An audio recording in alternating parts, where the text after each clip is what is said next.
Innovation is in our veins. Soon the whole world will know our names. Sharing our knowledge and freedom reign. We here for the people, you know it's our way. Setting foundations is part of the dream.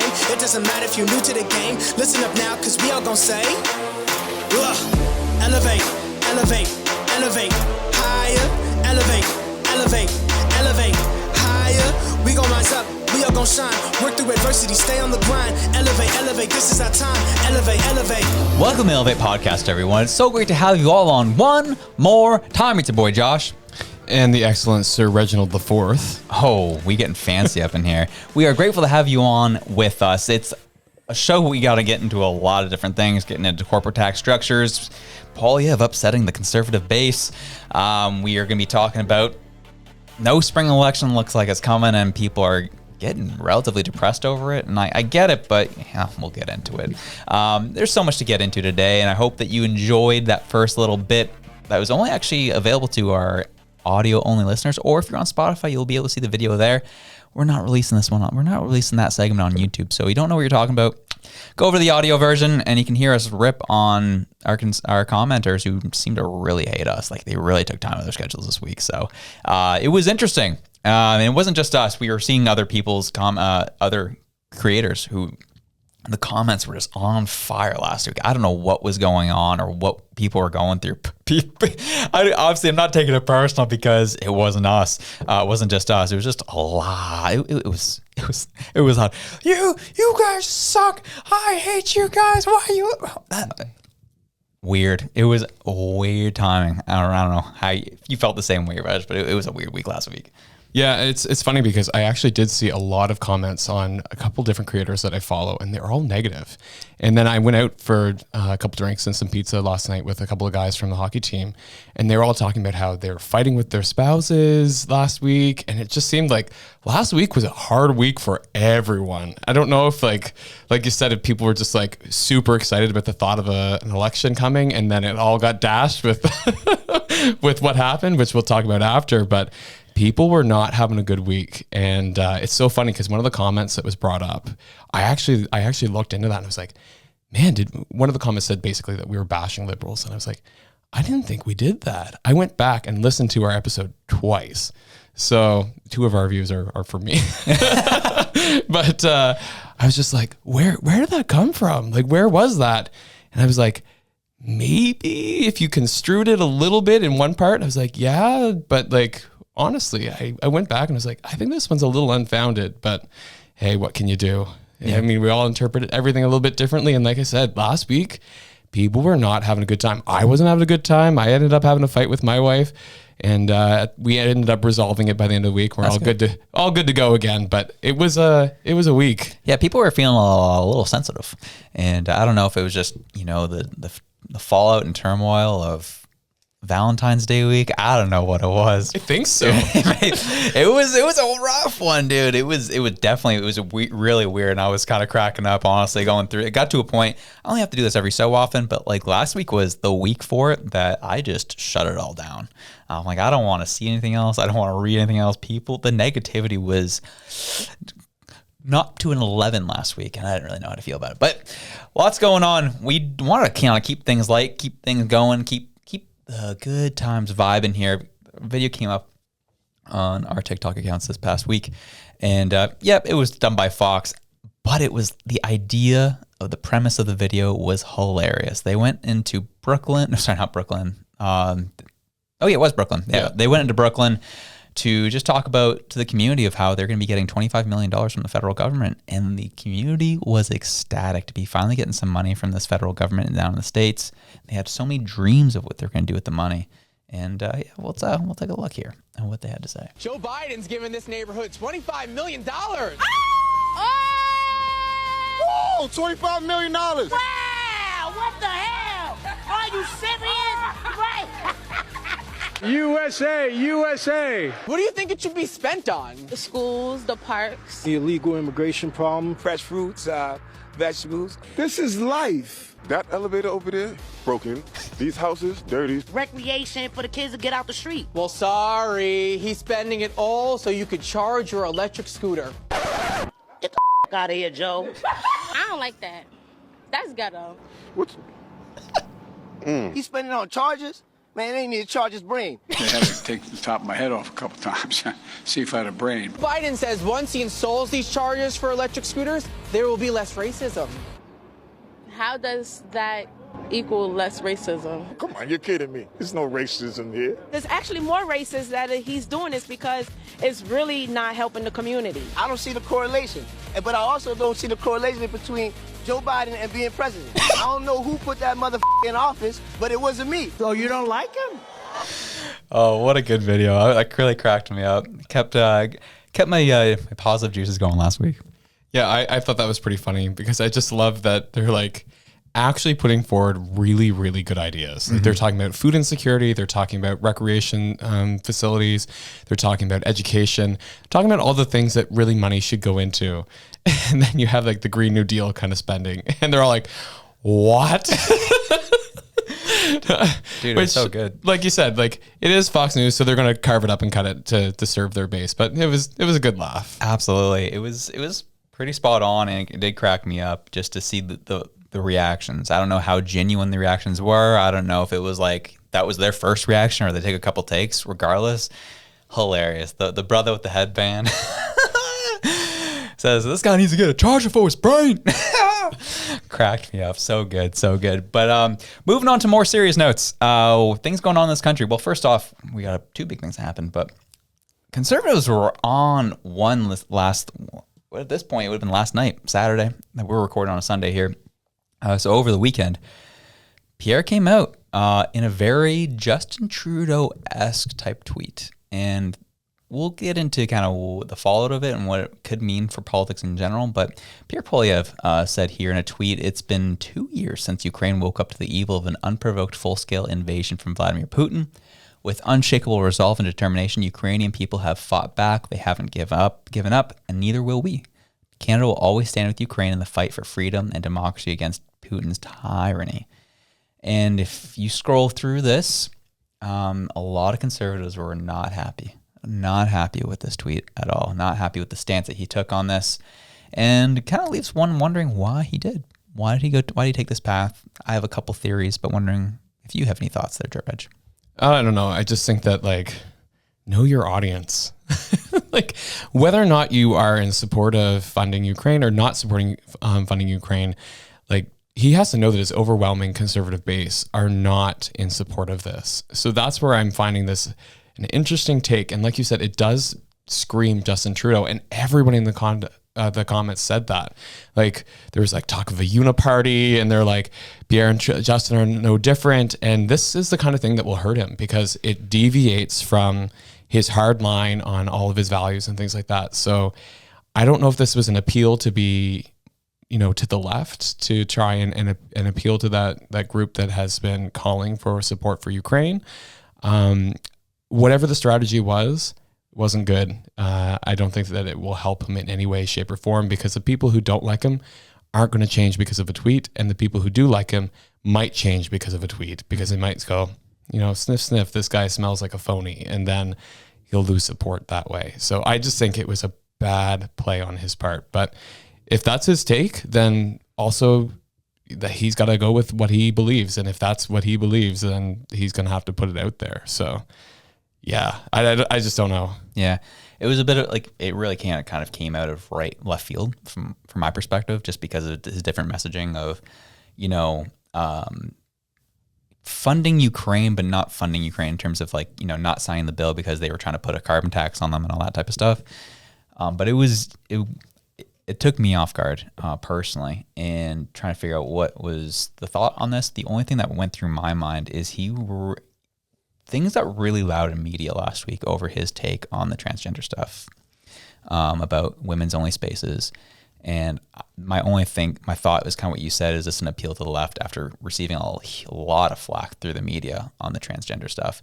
I think we talked about it personally. I don't think I brought this up on the show, but when I was watching his speech, I was kind of looking at how he went after the pharmaceutical industry. I was looking at how he wants to kind of solve different things in terms of bringing more tax cuts to the middle class, but as well as alleviating the burden for small businesses. There's just kind of other things that really caught my attention in this speech.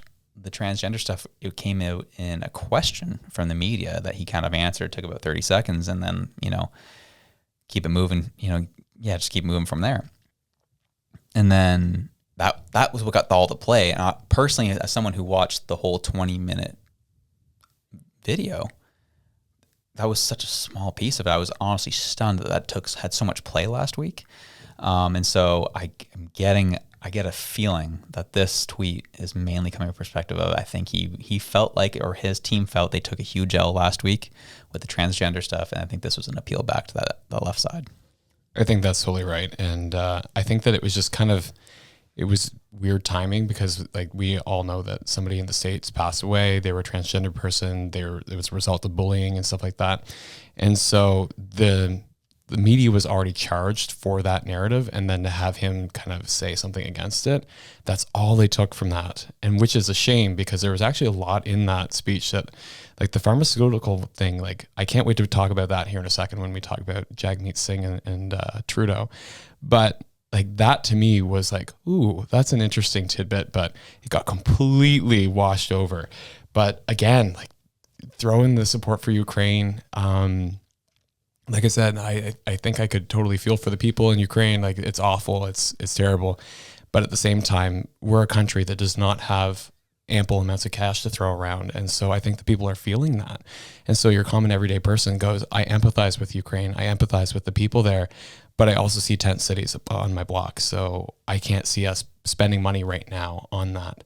And you also hear the Canadian forces talking about the fact that we don't have the military resources anymore because we've sent them all to Ukraine, so that if there was some kind of incident, because we're hearing all the talks about the draft and everything like that that's been going all over TikTok. But what the military is saying, the Canadian military is saying, we do not have the resources right now to fund ourselves, to arm ourselves if there was a war that we got brought into. And then you have somebody say, oh, but we're going to put more support for Ukraine. I think that it kind of comes into a slap in the face of the Canadian military. And so everybody who is traditionally on the conservative side of things is going to be upset with this tweet. So just wasn't a good, it wasn't a good move. Yeah. And I think it's becoming, this sentiment is becoming more of the majority too. And people are just kind of the common sense perspective of like, yeah, we don't, like, as much as we hate what's going on with Russia and Ukraine, we don't have the funds to fund that. We can't even stand on our own 2 feet right now. Why are we even thinking of trying to help another country? And it's not us because saying, oh yeah, screw you, screw off. We hate you. That's not even what we're saying. It's just like, we just can't help you. And that's just the honest truth of it. And so, and I'm starting to see people are, even on the left, are slowly kind of drifting into that mentality and understanding as well. Had a really interesting conversation with a lefty friend of mine this past weekend where they said it in their very lefty way, but they admitted that, like, there's like, yeah, so can we talk about like all the people that are coming in? I was like, what do you mean people? What do you mean you people?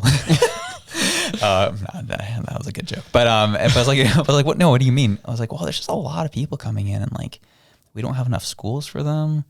We don't have enough like doctors for them. We don't have enough infrastructure for them. Like why don't we just, the government, take their time and like figure out and sort some things out for the people that we have here, make sure everyone's taken care of, and then we can bring more people in. Like, I'm kind of confused about that. And that was like their very polite way of saying, like, do we limit immigration without using the word immigration? And I'm starting to see that sentiment coming out more. Just, that I don't even know what the word is I'm looking for. Reluctance? Yeah, the reluctant narrative coming out, like admitting that this may not be for the best. And so, as you said, to have Poilievre come out and kind of go with that Ukraine narrative, I think is actually not just going to hurt him in his base, it's also going to hurt him on the other side of the aisle too. Yeah, and it's like you said, like, the bulk majority, I think, of the center left and the bulk majority of the center right are all saying the same story now. They're all saying, like, we see that our system is fractured and is crumbling beneath us right now if we keep this ridiculous trend of immigration in, and we just can't support it. It's not that we don't want to welcome people. We can't. We're welcoming you to a party with no food, no lights, and nothing, like no walls. So it's like, what are we welcoming you to? We're taking from one crisis where you're vulnerable and bringing you to another crisis where you're vulnerable, just in a different way. And I feel like nobody likes that, especially people who are well-meaning, like I said, who are left-leaning, right-leaning, well-meaning, and who really want to help people. They just realize we don't have the capacity to help everyone right now. We're pouring from an empty cup. It's not there yet. And so when you see this kind of thing, it's like, this is not what I'm hoping for. But yeah, and then again, it sounds so much like the rhetoric that we're hearing from Trudeau. What makes me the hair on the back of my neck stand up is the fact that I'm like, are we getting another Justin Trudeau just with like better slogans and can actually speak? Mm-hmm. That's what I'm worried about. And so when I see something like that, I'm like, it reminds me in some regard of like Nikki Haley down in the States, where she's 100% establishment, and trying to get into the presidency, and seeing her and Vivek Ramaswamy going back and forth in the debates. Vivek is someone who's an outsider. He's not a political insider. Nick Haley is an insider. She's done a lot of deals in the war machine and made a lot of money that way, and wants to see more war happen, especially after all the stuff that happened with Israel and Hamas. Her response was just heart-wrenching. Oh yeah, she was saying bomb them all, and it was like, are you serious? That's like human lives here. Yeah, it's like her exact words were "finish them." Those are her exact words. And so I'm like, I don't want another one of those people in. Vivek and Trump are on the side of like, let's not do that. Let's not get involved in wars like this, and like let's have some peace. I don't know if we have like a person in Canada who can actually vouch for that. Like, we don't want to keep funding endless wars. We want to start bringing some peace to the world, stabilize the economies across the West and across the globe, and help our own people here at home. But that's the bottom line. Yeah, there's not really much more to say than that. Let's see some peace in this world, because right now it's a bit of a mess. Absolutely. And this TikTok that kind of came out, which I think was interesting, that there's this individual, this individual is in Canada. He's a Canadian creator. He comes from I would say he identifies more on the left side of politics, talking about kind of what the premiers are up to with healthcare in this country and what their plans are for healthcare in this country. And we're going to play this out, let him talk, and then we're going to break down the conversation here. Doug and his fellow Conservative premiers continue to break healthcare in Canada, and the scheme is becoming more obvious, as they're beginning to upcharge people who are getting surgeries out of province. So this story follows a man who had an extensive wait time for surgery in Ontario. So he went to Alberta, since he'd been on a wait list for more than 3 years for shoulder surgery. He was in significant pain, so he decided he had to get something done. He went to a place called Canadian Surgery Solutions in Calgary, and he was charged $28,000 as a non-Albertan resident. He was under the impression that his surgery was going to be covered by OHIP. It wasn't. So OHIP told him that he would be receiving a percentage of the cost, but what he actually got was $1,821. So not even a tenth. Why? Because it's not a publicly funded hospital, because those charges are considered facility charges. Now, this is happening right at the same time as Health Minister Sylvia Jones is saying that we're going to lean more on private surgeries. Although she said, quote, they will always be paid for with your OHIP card, never your credit card. Except for this case where he has to pay for it with his credit card. Because he says that the entire cost should be covered because he couldn't have it done in Ontario. He said, quote, I've been working my whole life paying into OHIP, but when I had to use it, it wasn't there for me. And that's the heart of the problem. People are being charged for services they've already paid for. So how did this happen? Well, this is the heart of the scam that the Conservative premiers are setting up. They figured out that these private health clinics can't overcharge in-province residents, but they can overcharge out-of-province residents. So that's what they're doing. They're sending all of these people needing healthcare to other provinces to overpay. In this case, going from Ontario to Alberta to pay $28,000 for an operation. But governments are funding it too. Like Saskatchewan's spending $2,000 a scan to send people for mammograms to a private clinic in Alberta, even though in Saskatchewan that costs about $200. Same thing with knee and hip surgeries. Send them to Alberta, overpay. Because the Health Act says that you can't be upcharged for services that are offered by the in-province healthcare system. But if you send somebody out of province, then they can be upcharged. And the grift cycle continues. Because this is the game. Break the in-province system, replace it with private clinics, and then shuffle patients from province to province so you can rip them off. This isn't a solution. This is a rip-off. So That's a big statement. To come out and say the premiers in Canada are all conspiring together to get private healthcare instituted in the country is a big statement. Not saying not saying that's not true. Not saying that it is true. I'm just saying that's a big statement to make off of very little information. But Reg is our resident healthcare man here on the show. What are your thoughts when you read this or saw this? So I say this is BS. First off, that is not the mandate of conservative government. So first off, I like Steve. I like watching his content. I follow a lot of it. I agree with a lot of it because I'm more left leaning. This is kind of a crappy take, I'll say, just because one, he emphasizes that the conservative premiers in the country are trying to break healthcare, and then gives these examples.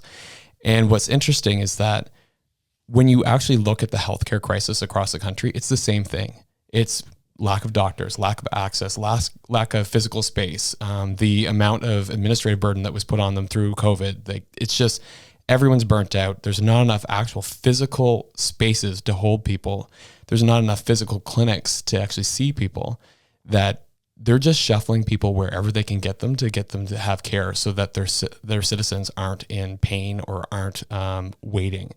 Because when you look at the fact that if you delay a scan for something and then that goes undetected and then it gets worse and worse over time, the actual healthcare costs are going to way outstrip the $2,000 that you spend on the scan. So I think that it's a bad take. It's a take from somebody who is obviously not embedded in the healthcare system and doesn't see behind the covers, because that is not the plan for the governments across this country in these provinces. And specifically speaking about Nova Scotia has poured millions, hundreds of millions more into its healthcare system to update it, to make it more accessible, to actually connect systems. And I get to see that every single day, which is really, really cool. So that's why I always get defensive when I see these kind of comments come out, because the work behind the scenes is immense and it's actually groundbreaking. And especially for Nova Scotia, we had conversations with different industry partners, and they've said, like, Nova Scotia is leading the country right now in healthcare because we've invested in it. And that's a conservative government that's investing in healthcare because they made it their mandate. Now, I can't speak for what Saskatchewan and Alberta are doing. I know that Alberta is very big on privatizing everything. So privatizing healthcare just seems like a classic move for them. And they've talked about that a lot. The problem is when you set up a two-tier system like that with public and private always just cannibalizes the public system until you have nothing left, because then you have all those private healthcare workers are now coming from the public system, and they're just charging exorbitant rates, and it's always going to cost more for the average person. So yeah, I think this is the wrong take. The take should be healthcare in Canada is a broken system, and that we're seeing provinces using other provinces to try and fill in the gaps. And what we need is actual federal healthcare coming from the federal pockets that are lined with cash, that they can give it away to GC Strategies, to the Philippines, to the We Charities, to the SNC Lavalins, that they can give it away to everybody else. They should be putting it into healthcare, and they should actually have a national healthcare strategy, but we don't. So, And I think you hit on something very specific there and very important, where it's so easy, and we've heard it so many times over the past several years. We just need to put more money into healthcare. And that's a very liberal take, where, yeah, we need to put more money into it, but we need a strategy. Yeah. Strategy is very key. We need to have actual actionable items. I cannot speak to me. It is rough. But action items that people can actually meet, and people will be held accountable if they miss them or if they get them. These are things that are very key. This is where you actually bring the business acumen into the public sphere and help them to achieve their goals, to help everybody else out when it comes to healthcare. So yeah, I think, money is important, but we need to have an actionable plan to act on those things and make that a reality. Yeah. And the other part of it too is that with the actionable items, You have to have measurable outcomes, and those outcomes need to be reported. That's what the word I was looking for. No worries. Yeah. But like, so that's my role for people who don't realize I'm an evaluator. So I actually look at whether or not the things that are being paid for are actually resulting in good outcomes, and that whether or not it's worth the money. And from what I can see, because we have a whole team of people who are evaluators, and from what I'm seeing, like we're actually spending money where it's supposed to be because there is a plan, there's strategy, there's reams of research. We bring in the universities to have them actually contribute students as well as academics to make sure things are well researched, well designed, and backed up by evidence. And then we also bring in community from the other side to say, is this actually going to work? This is what, the research is saying. Do you agree that this is probably a good strategy? And you bring the two of them together, and then you fund it well from government side. And then you measure, you evaluate, and you shift depending on what the outcomes are. Because if things start to go south, which there have been a couple initiatives that started to go south, and then they very quickly got turned around, turfed, or completely changed entirely so that they did fit and they were a good use of money. That's what needs to happen. That needs to happen at a provincial level in each province, as well as a federal level. But hey, it's the provinces conspiring against the healthcare system. Well, I do have a question though, because this is people on TikTok will see stuff like Steve Boots and have a real question of they'll regurgitate and reiterate this to their friends that like, oh my gosh, the Conservative premiers are conspiring against the healthcare or public healthcare system, and they want private. What do you say in those conversations with them to help them realize that may not actually be what's going on? So like I said, I'm very lucky because I'm coming from a place of privileged information where I can say that's not what's happening. And I'm the type of person, like, I know that I'm reassuring because that's just the energy I bring. And I come from that kind of perspective because I know the information, I live it, I see it. So it's really hard when you're seeing things like this and this is the only information that you're going off of. And so what I would say is try and seek out people who are actually in those planning, strategic groups within healthcare in your province. Try and find them. Try and talk to somebody. Send an email to a rep and say, what are you actually doing for healthcare in my province? Have we voted you in? Like, what is your take on all this? Because they will have things to say about it, whether it be negative or positive, depending on what party they are. They're still going to answer you. The other thing is, like I said, you actually have to talk to the people who are working in those spaces, which you can find. You can look up your local health authority and you can find all the people who work in the different departments. It will take effort and it will be arduous because sometimes people aren't easy to find. But when you do find them, I think that will be your best source of information, because going off the TikTok video, like, he is putting so much of his own opinion into that. It's just not even funny, and it's not true. It's disingenuous, actually. Mm-hmm. And it's kind of a harmful narrative, honestly. Yeah, because you get people who you discourages them. It does. And it makes them think like, oh man, they're all screwing us left 6 ways a Sunday.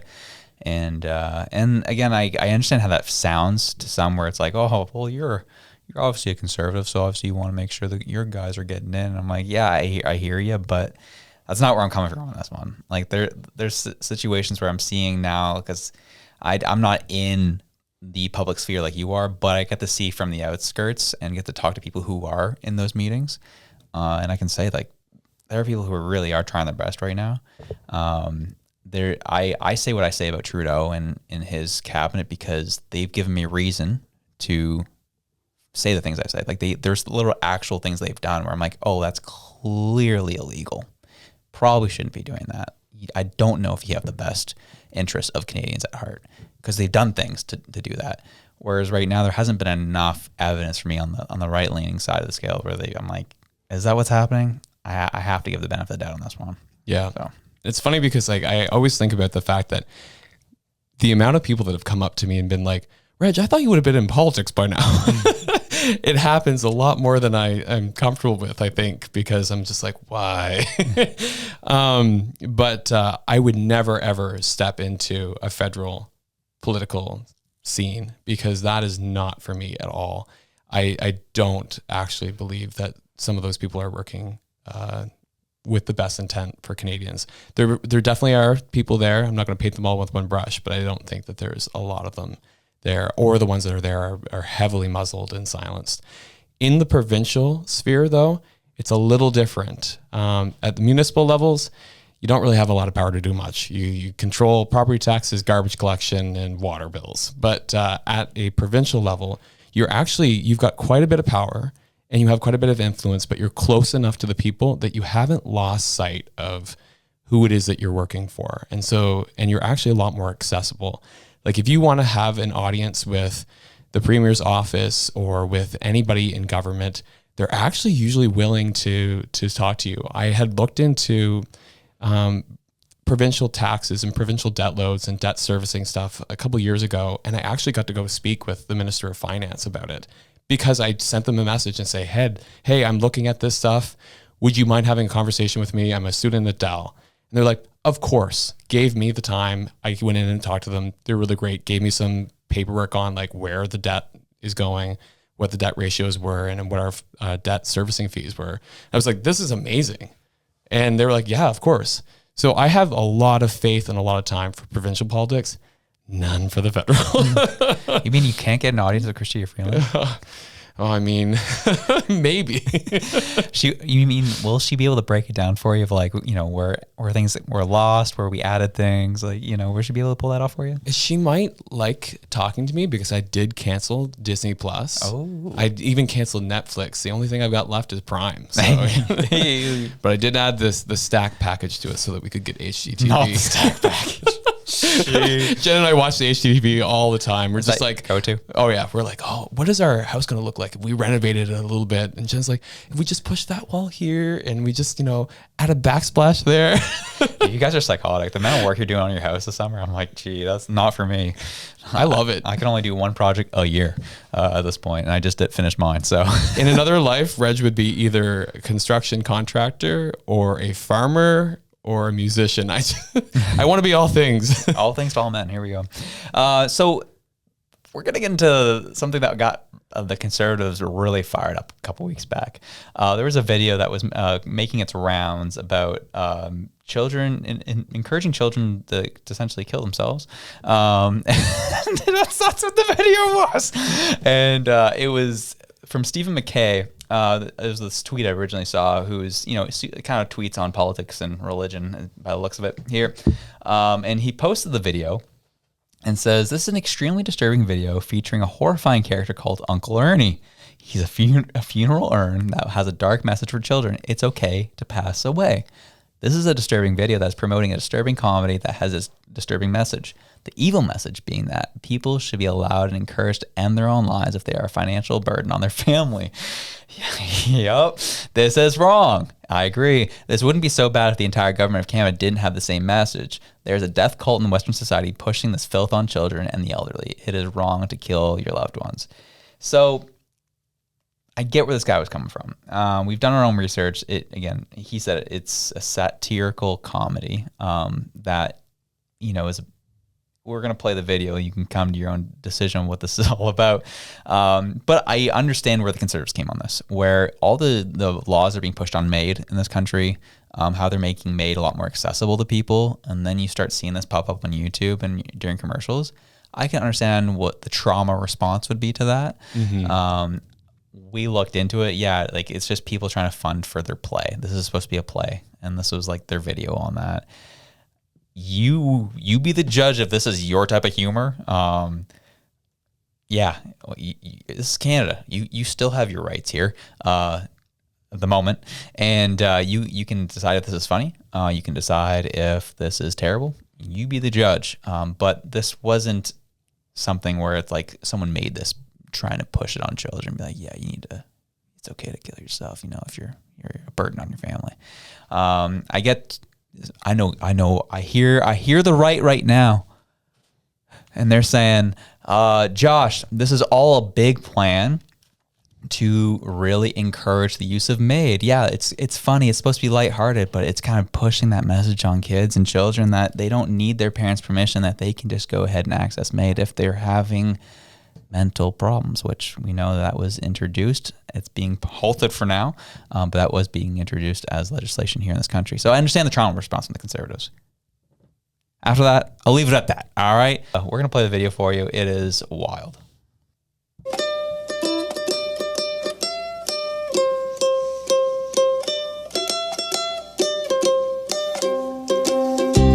It's okay to pass away today. It's okay to pass away. It's okay to pass away today. It's okay to pass away. They'll put you in an urn or they'll put you in a grave. Either way, for certain gonna happen someday. Some say it's wrong and they'll tell you just to pray, but it's okay to pass away. It's okay to pass away today. It's okay to pass away. Oh my gosh. It's okay to pass away today. It's okay to pass away. If your family is struggling, juggling the bills, really feel the burden of the doctors and your pills, call us up today and you know we're gonna say that it's okay to pass away. It's okay to pass away today. It's okay to pass away. Oh yeah, so it just goes on for that for a while, and you'd be the judge of what you feel about that. Is it distasteful? Yes. Is it funny? You be the judge. But that's kind of what happened. I know that was kind of circulating a lot of social media where like this was a real thing, this was serious. It wasn't, but you know, I can understand why people are very sensitive around this stuff because it's sensitive things to be joking about. It kind of looks like Grimace from like McDonald's. It does. You want a double cheeseburger with that? I worked in just off the emergency room in a hospital. The humor that comes with working in healthcare is very dark.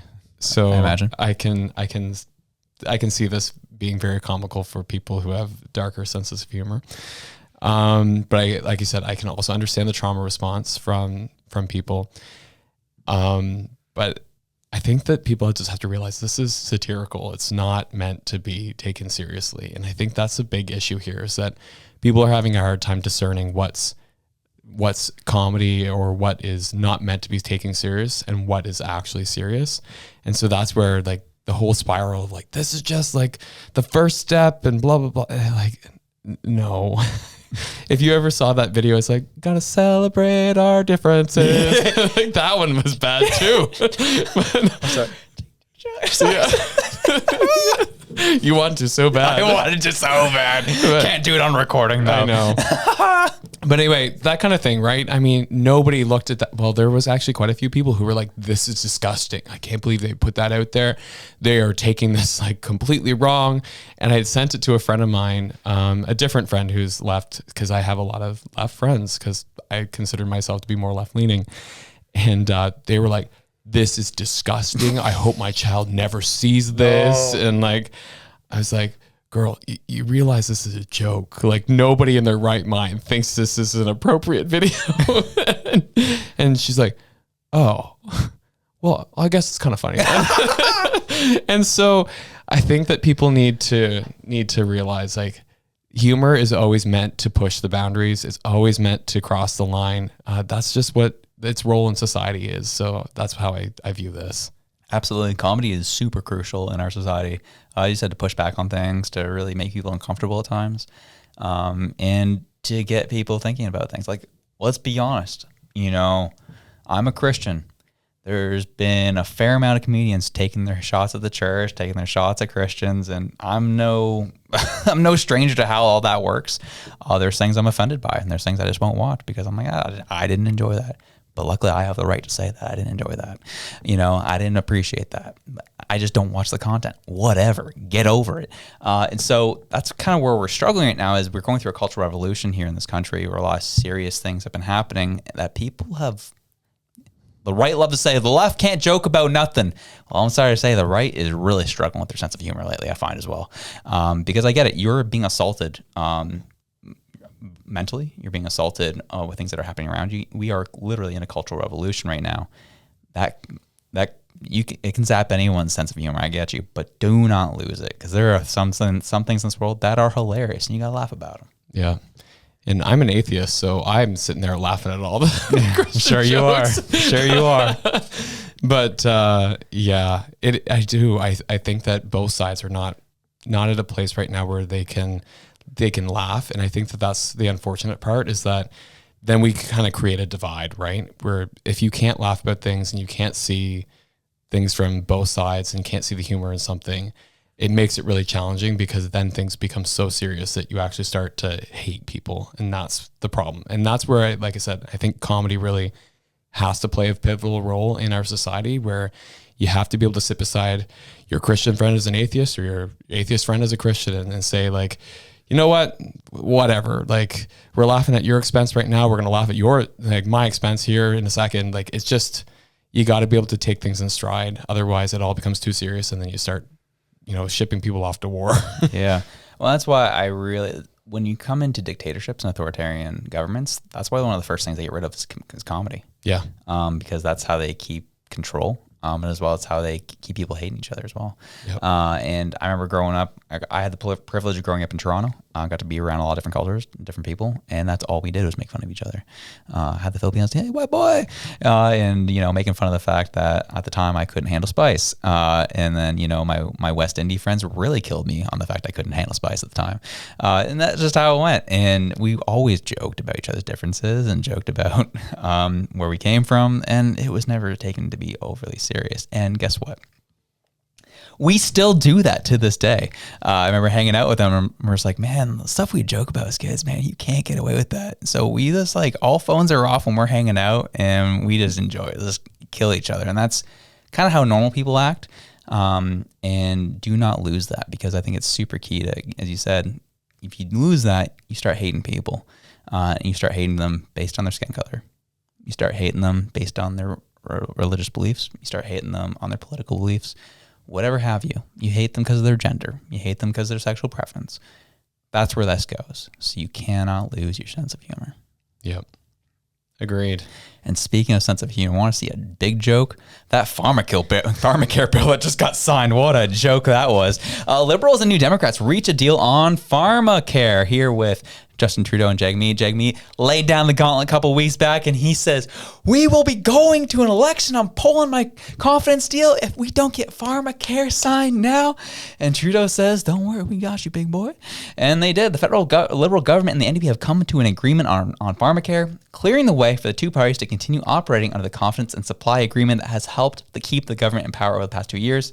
In an interview with CBC's Rosemary Barton, live airing Sunday, NDP leader Jagmeet Singh said weeks of talks between the two sides have produced draft legislation that will set out the framework for a national pharmacare program and, in the short term, new coverage for contraception and diabetes treatment. A senior government source confirmed that an agreement had been reached. So, on the whole, it's like, this is what we want. We want drugs to be covered for people, contraceptives, as well as diabetes, insulin. You know what I mean? Like, this sounds really good. The only problem I have with it is the two people bringing it in. And I'm like, who is getting paid behind the scenes? And big pharma, as we know, are not ones that are overly altruistic. They're looking for their buck. And if we know from the past with this current government's regime of paying and overpaying for things, this is where I'm concerned. Because if it was a different government bringing in pharmacare, I'd be like, yes, win. This is great. Like, awesome.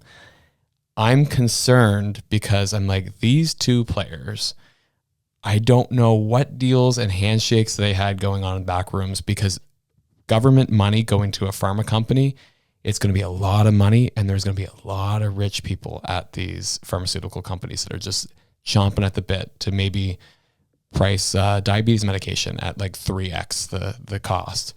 And then we just pay for it because it's now a bill that affects the entire country.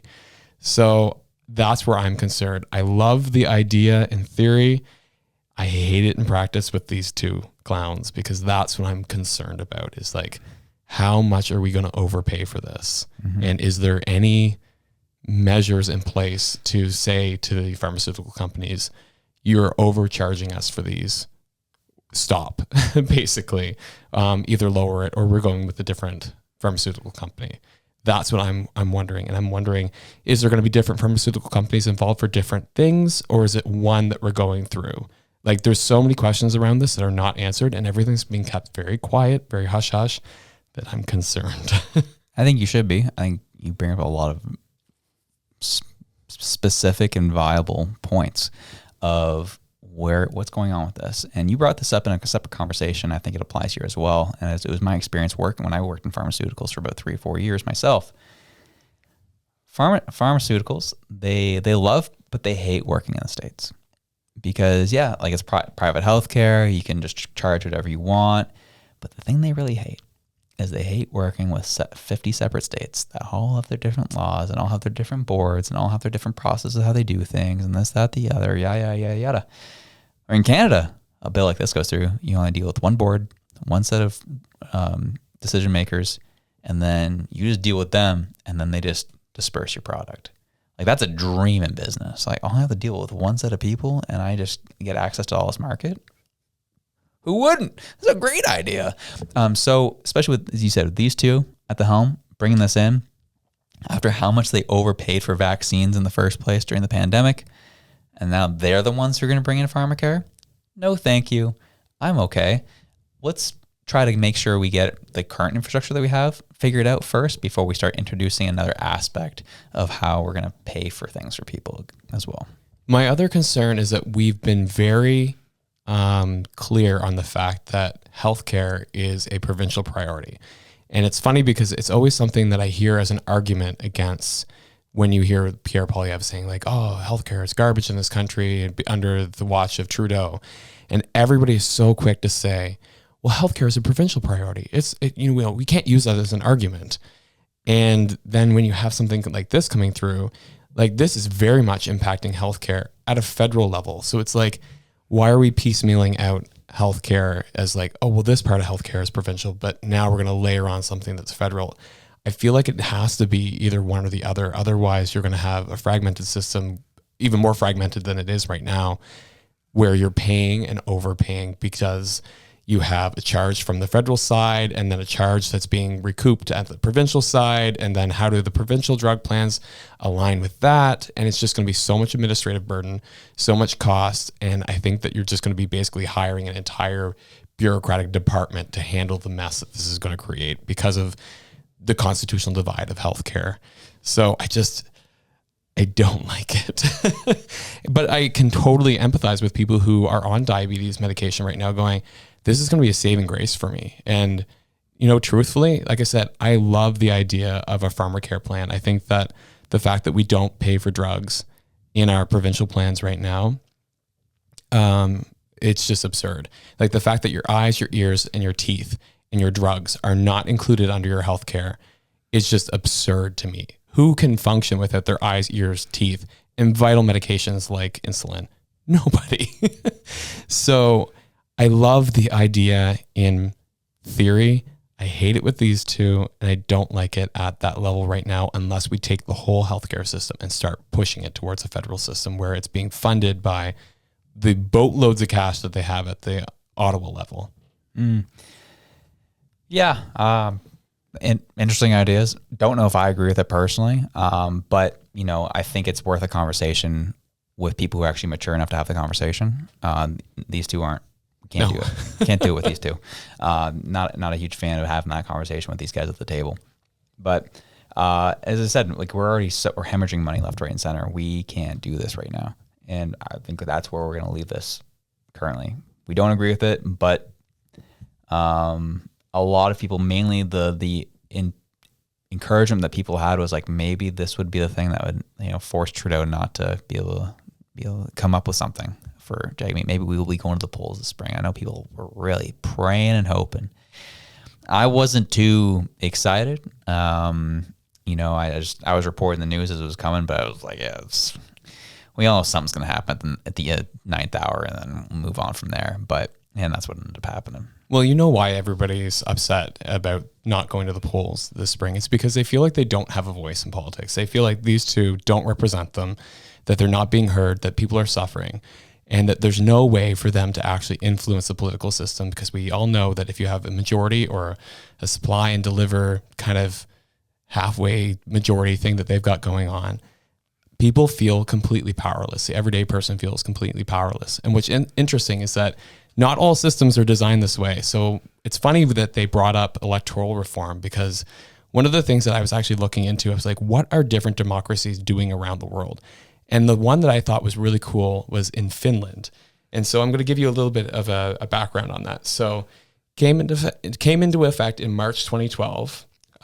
It's called the Citizens' New Initiative. And so basically what it is, it's that citizens can actually propose legislation or bills and send it into government and have them debate it. And if they have enough signatures behind it, I think that they need 50,000. Yeah, 50,000 signatures they need to have on proposed legislation. Then it has to go towards the legislators, and they have to argue it seriously as if it was proposed by an elected official, which I thought, that is so cool. That's actually engagement into a political system. And what it did was, in Finland, they didn't have gay marriage laws. And the people of Finland said, we think that we should have gay marriage here. And so they put a bill forward. They had the right amount of signatures. It got debated in their parliament, and they passed it. They ended up passing that bill. So the other thing that happened, though, is that they had posted a couple different tax reforms. And so those reforms didn't actually come into bill as they are described, but it brought the issue forward to their political leaders, such that those political leaders adjusted the bills enough that it still captured the main theme that the public wanted, and then met the satisfaction requirements for their parliament. So they actually got things passed on tax reform as well. And so I look at that, I'm like, we could have that in Canada. It's not very far off. Like, the Finnish people are not that much different than us. Like, why not? And so I'm kind of curious what your thoughts are on kind of a system where the common person would be proposing legislation. I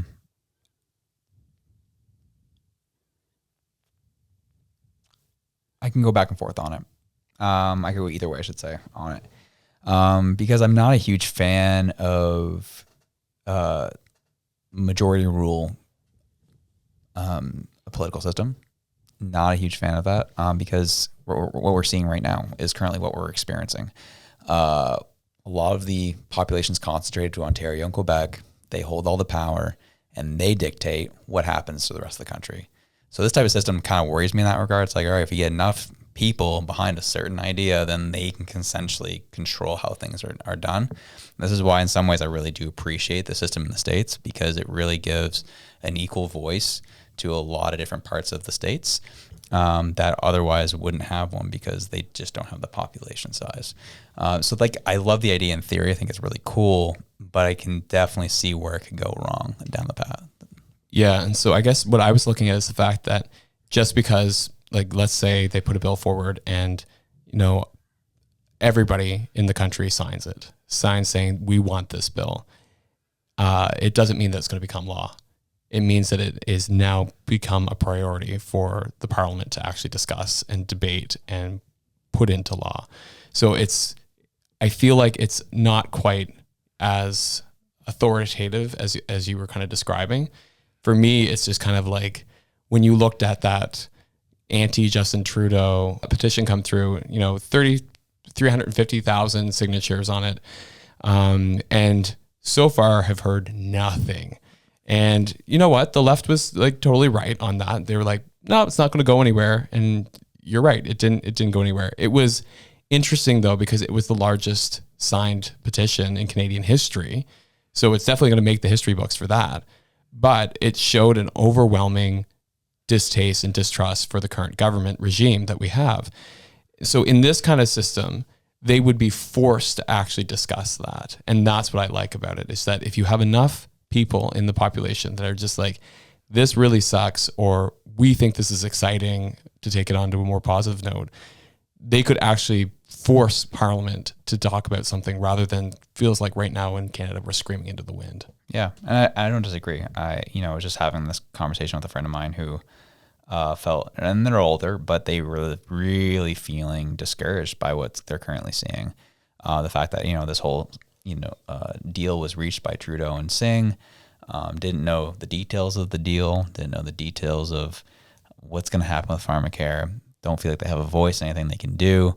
We just have to hope and wait till 2025 to be able to have our voices finally heard. And in the meantime, they can do whatever they want and tell everyone to screw off in the process. And that's how a lot of people are feeling. So I get it to a degree. Like, I think it is positive. This could be a positive idea. I'm just, because of everything I've seen and experienced since 2020, I am so not in the camp of like, oh, this is going to work so well. I immediately go to, how can this be used to abuse people? Mm-hmm. So, yeah. Well, speaking of abusing people, taxes, baby. Let's talk debt and let's talk taxes. Yeah, so this is a TikTok account that came up. This is a guy who's out of Nova Scotia talking about taxes and stuff like that. And you got some stuff to talk about. And so this was all you. I'll let you lead the way on this one. Yeah, for sure. So basically, he kind of talks about the point of government debt, and he talks about the fact that when you think about debt at a government level, like, you can't think about it like you think of your own personal debt. It's completely different. And to be quite honest, like, I've taken economics classes, I have a business degree, and I thought this way too. But the problem is that we never seem to have the conversation about debt servicing. And that's the part that kind of annoys me a lot, because, the individual in the TikTok, he talks a lot about it. Actually, let's just show them the TikTok. Yeah. Yeah, you got it. So this is something that people who consider themselves common sense conservatives love to say, but it actually doesn't make any sense. So let's talk about government debt. Government debt is not like the debt you and I have, right? Like, if you have $20,000 in debt, you have to worry about how you're going to pay the whole thing off. Government debt doesn't work that way. The only thing that governments need to care about is if they're able to pay their interest payments, more or less, if they're able to pay the interest on the debt that they have. And creditors will only stop lending to governments if they feel like, the government tax revenues aren't going to be sustainable enough to pay down those interest payments in future. And that's usually tied to how well they're stewarding a particular economy. Canada is a very, very strong economy, but there's actual things that the government could be spending on that are impediments to economic growth and productivity that neither the Liberals or Conservatives would ever do, because it would require increasing the tax burden on wealthy Canadians, right? And those are the people who, fundraise for both of those parties. But if you actually spent properly on things like public health care, on things like university tuition, on things like childcare and affordable housing, you would alleviate the economic burden on Canadians. They would be able to earn more money and spend more money and therefore pay more in tax, which would in turn allow the government to further service its debt interest payments, right? Okay, so a couple things to break down. One, I love how he's like, well, they're not taxing the wealthiest Canadians, so that's the issue here. Garbage. Because they're fundraising for the political parties, which, like, there is kernels of truth to that. Like, I'm not completely denying that. I'm not stupid, but at the same time, it's not the answer, which I'll get into in like 2 seconds. But basically, the fact that he was like, oh yeah, it's not the same kind of thing as our debt. No, so when you borrow, you are agreeing to a certain interest rate that you're going to pay that borrowed money back at over a certain period of time. And the government is no different. It's just they can borrow pretty much indefinitely. Yeah. They don't have the time horizon. Like, we die, the creditors know that, so they have to get their money back by a certain period of time. Countries, they're going to keep going on well past generations, so they know that they're going to get the money. The problem is that when you're spending, like, you don't think that there's any kind of consequence, then the debt servicing ratio to the amount of money you're actually earning, it's what's killing us right now, right? So then you have to raise taxes in order to service the debt, and then you have to spend more on infrastructure and spend more on public housing and spend more on all these things that he mentioned, because the population is just basically dying under the amount of debt that you're taxing them on. And so it just kind of creates this snowball effect where it's like, crap, our debt servicing is way too high, so we're spending billions on servicing this debt, so we have to borrow more to help the Canadians that we're then taxing to then try and service this debt, which then we're borrowing more. So it's ludicrous. And so when I hear this kind of thing, when they're like, it's not the same as personal debt, it's like, you're kind of half right, because no, it's not the same in that, there's no finality to it. And creditors are not worried about the country not paying back its debt. But the problem is that it's not infinite money. And I think that that's what our government right now thinks it is and has kind of lost the plot on that. Yeah. So one thing that really bothers me about this individual, because I've watched some of his other content in general over the past couple of years, and something I really get frustrated by when these conversations come up are just thinking that the money that is being used is the government's money. Yeah. Like, I hate this idea that we keep normalizing how much we're being taxed, because it's not normal. Like, income tax is relatively new. It came out during the World War, and to be able to service the war effort. And then it kept going up since, and kept going up and kept going up and kept going up to the point where I'm like, I'm looking at your T4, you're just like, gee, wow, the government's really taking a lot.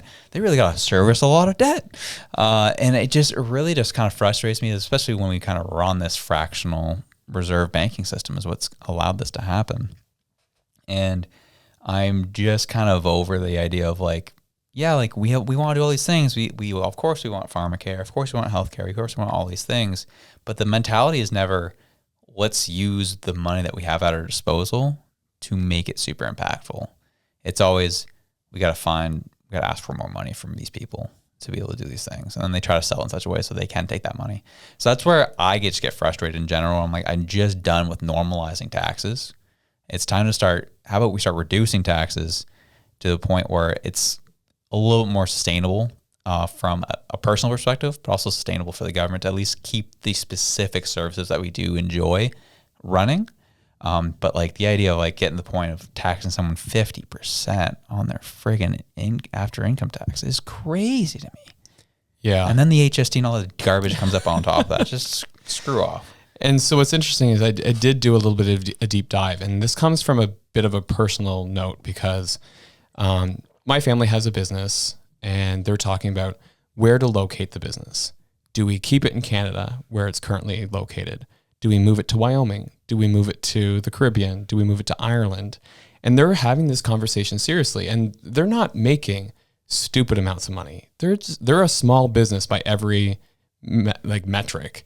And so they're having these conversations. And so I was saying like, why? And so I was talking to them. I was talking to other two small business owners. And they were just saying that the taxes that you pay in corporate income tax is just untenable. It's too much. And they said that, Nova Scotia is one of the worst offenders. And so when I did some digging into it, I was looking at just a comparison first of like personal income taxes and corporate income taxes in Nova Scotia compared to Alberta. And so I've always been of the belief, like the liberal mindset of like, these evil corporations, tax the crap out of them because they're just making stupid amounts of money, and we need to use that money for the benefit of the public because they're soaking us. And one of the things that I find interesting is that when you look at a province like Alberta, who is not drawing from equalization, I go, okay, well, how are they funding things? And so when you look at their income taxes, so their income tax on $100,000, 10%. In Nova Scotia, 13.8%. So you're making $100,000, you're paying almost $4,000 more in taxes than you would if you lived in Alberta, just by virtue of living in two different places. If you have a small business in Alberta, you're only paying 2% provincial taxes on your business. If you live in Nova Scotia, you're paying 2.5%. And so that doesn't seem like a whole lot. But then when you add the federal taxes on top of that, it becomes obscene. You've got 9% federal tax on top of that. So that's a company who's making $500,000 or less. As soon as you make $500,001 in Alberta, you're paying 8% tax. In Nova Scotia, you're paying 14%. Gee. Why would a business set up shop in Nova Scotia when they say, I can pay 8% in Alberta or 14% in Nova Scotia. And then that's not even to add in the 38% base tax that you'd be paying to the federal government on top of that. But that changes because then you have an abatement program that would bring it down to 28. But that doesn't count on exports because we don't want to be exporting products out of the country, obviously, because we don't want to bring in money from outside of our borders. That would just be foolish. Who wants that? Yeah. And then also if you are a zero emission technology company, then you only pay 7.5%. So nice. Good for VW in Ontario. They don't have to pay very much on their battery plant. And then there's a weird general tax reduction that applies that doesn't apply if you're a small business or your energy generation, your investment income, mortgage corp, mutual fund, personal services. It's so much like just intricacy for no reason.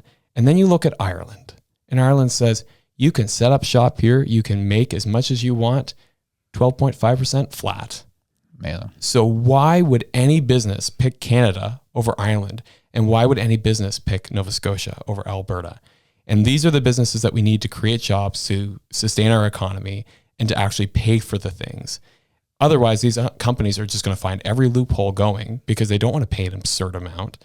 And it's companies big all the way down to the mom and pop.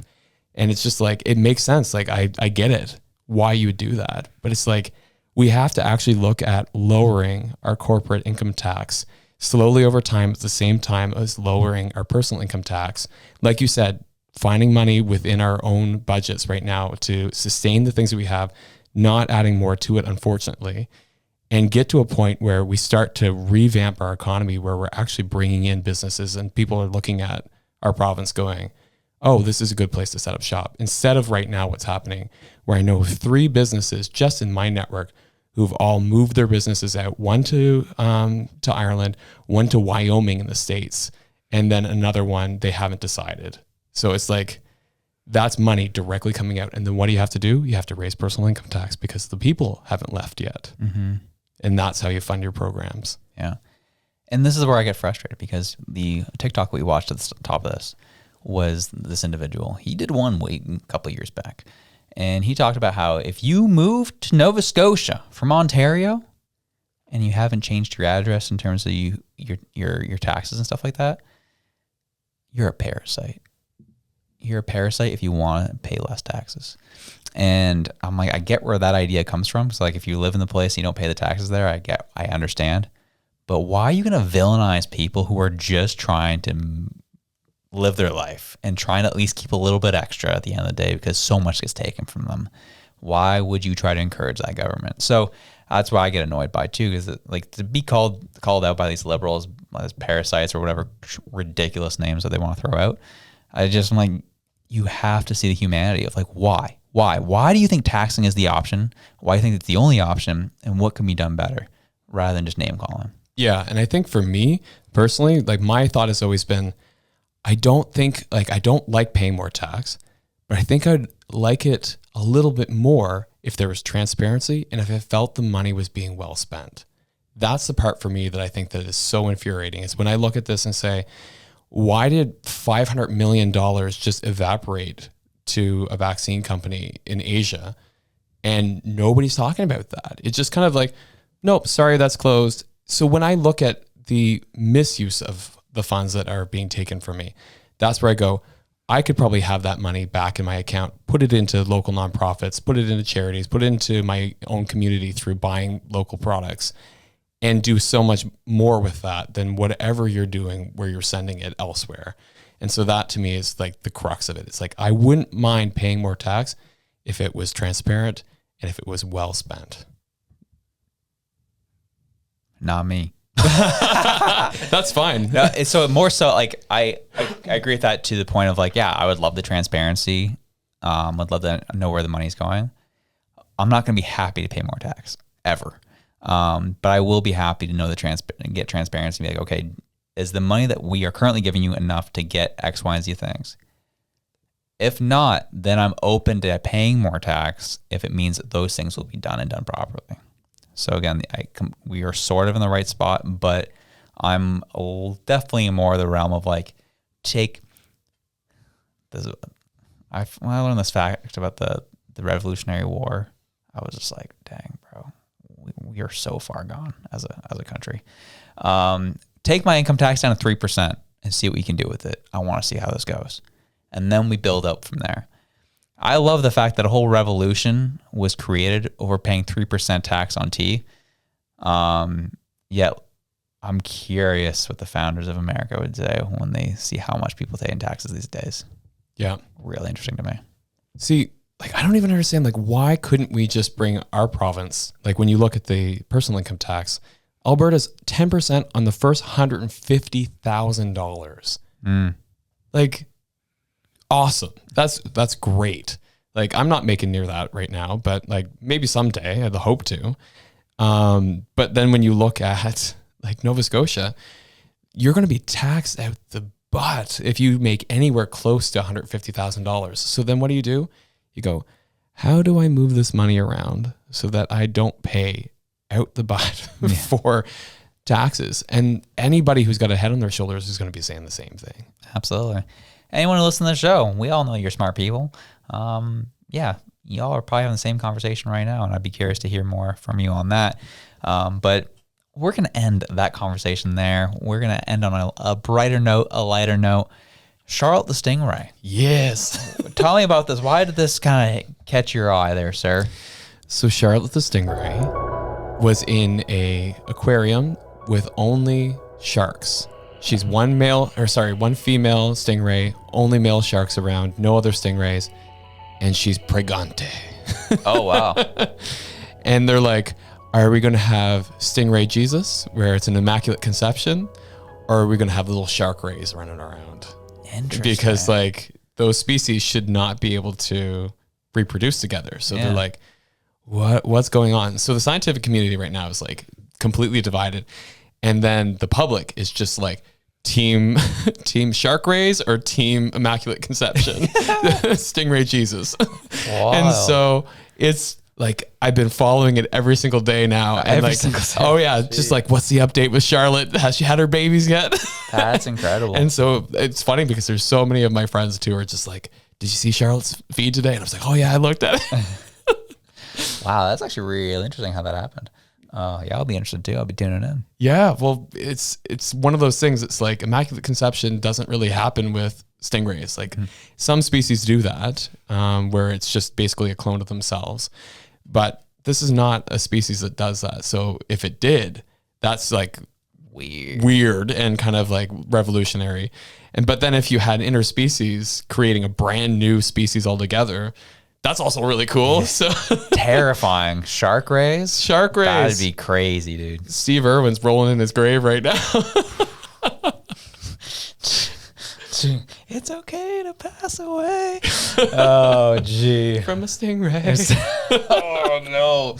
Wow, gee, that's wild. From a shark ray, I should say. The shark ray. That's crazy. I would not want to face one of those in the ocean. That's psychotic.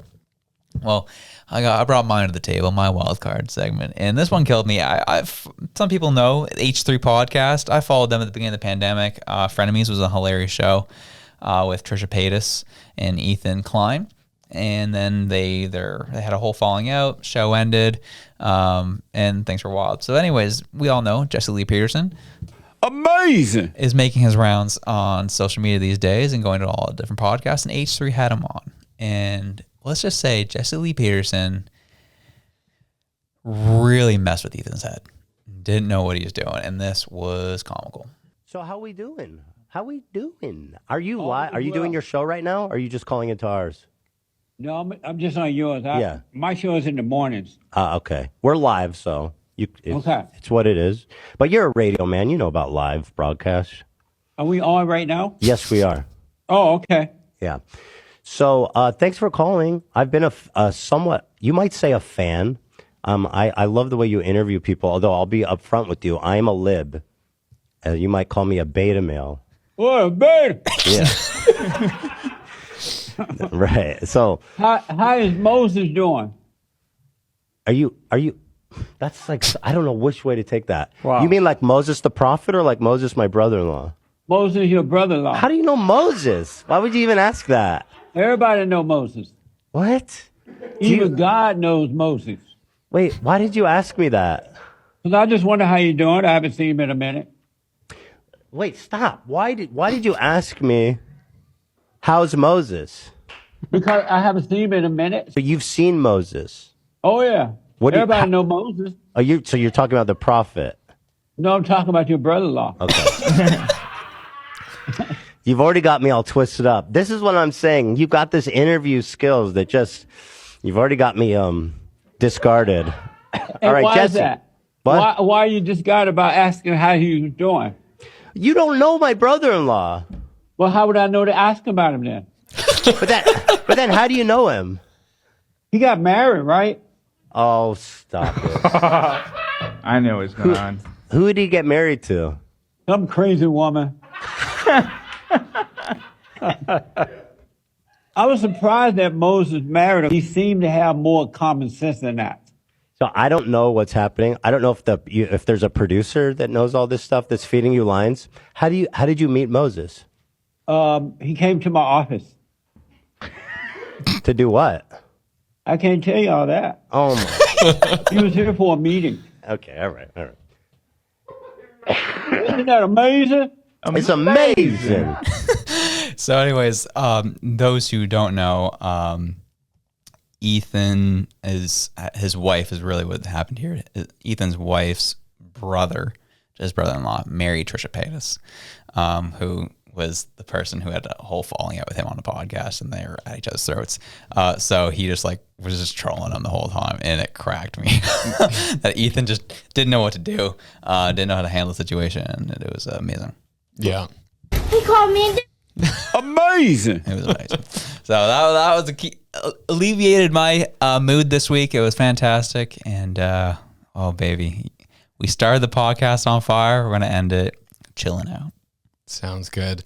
I love that you love to see somebody just squirm. Like, that's your favorite thing. Dude, I love it because it happens to me all the time. Like, I would hate to be in that situation.